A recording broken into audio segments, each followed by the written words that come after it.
B vocational second year students, आज हम जानेंगे बाजार में और दुकानों पर किस तरीके के वाक्यों का प्रयोग किया जाता है और उनका अनुवाद किस प्रकार से होता है। आप किस प्रकार से वार्तालाप करते हैं, उन सारे वाक्यों का किस प्रकार से अनुवाद होता है, इसकी हम चर्चा आज करेंगे। तो आइए देखते हैं सबसे पहला वाक्य। सबसे पहला वाक्य है I have to go to market today. I have to go to market today. ये हमारा बहुत ही नॉर्मल वाक्य है, हम नित्य प्रति इसका प्रयोग करते हैं। I have to go to market today और जिसका अनुवाद है आज मुझे बाजार जाना है।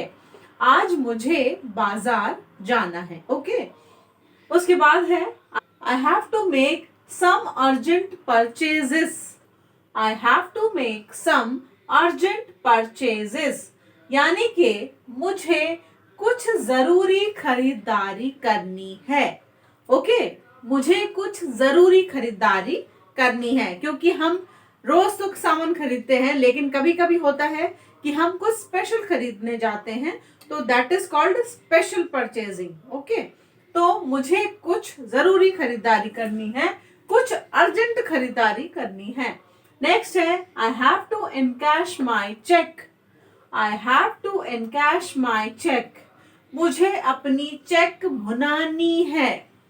मुझे अपनी चेक भुनानी है, यानी कि जो चेक है उसको मुझे क्या करना है, इनकैश करना है, चेक को तुड़वाना है और फिर चेक में से पैसे लेने हैं। Okay, next one, could you lend me 100 rupees. Could you lend me 100 rupees. ये अक्सर हम बोलते हैं जब हम किसी से पैसे मांगते हैं, तो could you lend me 100 rupees. क्या आप मुझे 100 रुपए उधार दे सकते हैं। क्या आप मुझे 100 रुपए उधार दे सकते हैं। आप अक्सर अपने मॉम डैड से मांगते होंगे, बच्चे नहीं है तो आप जो है कभी कभी अपने फ्रेंड से भी कहते हैं। ठीक है, could you lend me 100 rupees. क्या आप मुझे 100 रुपए उधार दे सकते हैं। Next one, today market is closed. Today market is closed. इसका हिंदी अनुवाद है आज बाजार बंद है। आज बाजार बंद है। Okay, next one, what is the bill. What is the bill. इसका हिंदी अनुवाद है बिल कितना हुआ। अक्सर आप जब होटल्स में जाते हो, दुकान पे जाते हो, तो आप पूछते हो बिल कितना हुआ, क्योंकि आपने जितना सामान खरीदा या आपने जितना खाना खाया, आप उसका बिल पूछते हो। तो आप कैसे पूछोगे, what is the bill. Bill कितना हुआ। Next one, the prices are soaring sky high. The prices are soaring sky high. कीमतें आसमान छू रही हैं। कीमतें आसमान छू रही हैं। ये इसका अनुवाद है। The prices are soaring sky high. कीमतें आसमान छू रही हैं। किस चीज की कीमतें। आजकल तो हर चीज की कीमतें आसमान छू रही हैं, क्योंकि महंगाई बहुत बढ़ गई है और कोरोना के बाद या कोरोना का काल ये जो अभी भी चल रहा है, इसमें किसी के पास कुछ जॉब तो है नहीं, लेकिन महंगाई इसलिए बढ़ रही है क्योंकि प्रोडक्टिविटी कम हो गई है। तो यहाँ पर भी इसका प्रयोग किया जा सकता है कि the prices are soaring sky high. कीमतें आसमान छू रही हैं। Next one, we give guarantee for a year. We give guarantee for a year. ये किसी भी सामान पे दिया जाता है। We give guarantee for a year. हम 1 साल की गारंटी देते हैं। हम 1 साल की गारंटी देते हैं। कौन देते हैं, जो विक्रेता हैं, जो सेलर हैं, जो अपने सामान को बेच रहे हैं, वो कितने साल की भी गारंटी दे सकते हैं।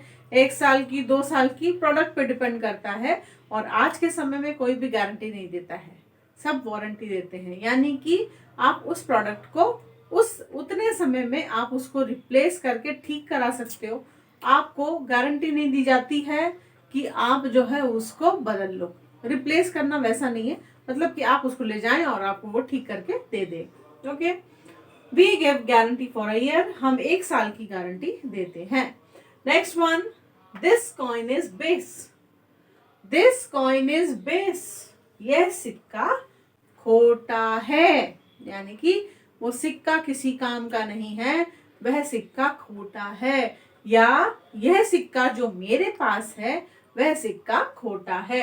Next one, please count the money, please count the money. Okay, कृपया रुपया गिन लें, कृपया रुपया गिन लें, क्योंकि जब हम किसी को पैसे देते हैं तो उससे भी हम ये उम्मीद करते हैं कि वो पैसे गिन ले, नहीं तो हो सकता है कि वो व्यक्ति हमको पलटवार करके ये बोल दे कि नहीं आपने तो पैसे कम दिए हैं, आपको इतने पैसे ज्यादा देने चाहिए थे, इतने बराबर पैसे आपने नहीं दिए। इसलिए हम अक्सर इसका प्रयोग करते हैं, प्लीज काउंट द मनी, कृपया रुपया गिन लें, जिसने भी दिया हो जिसने भी लिया हो।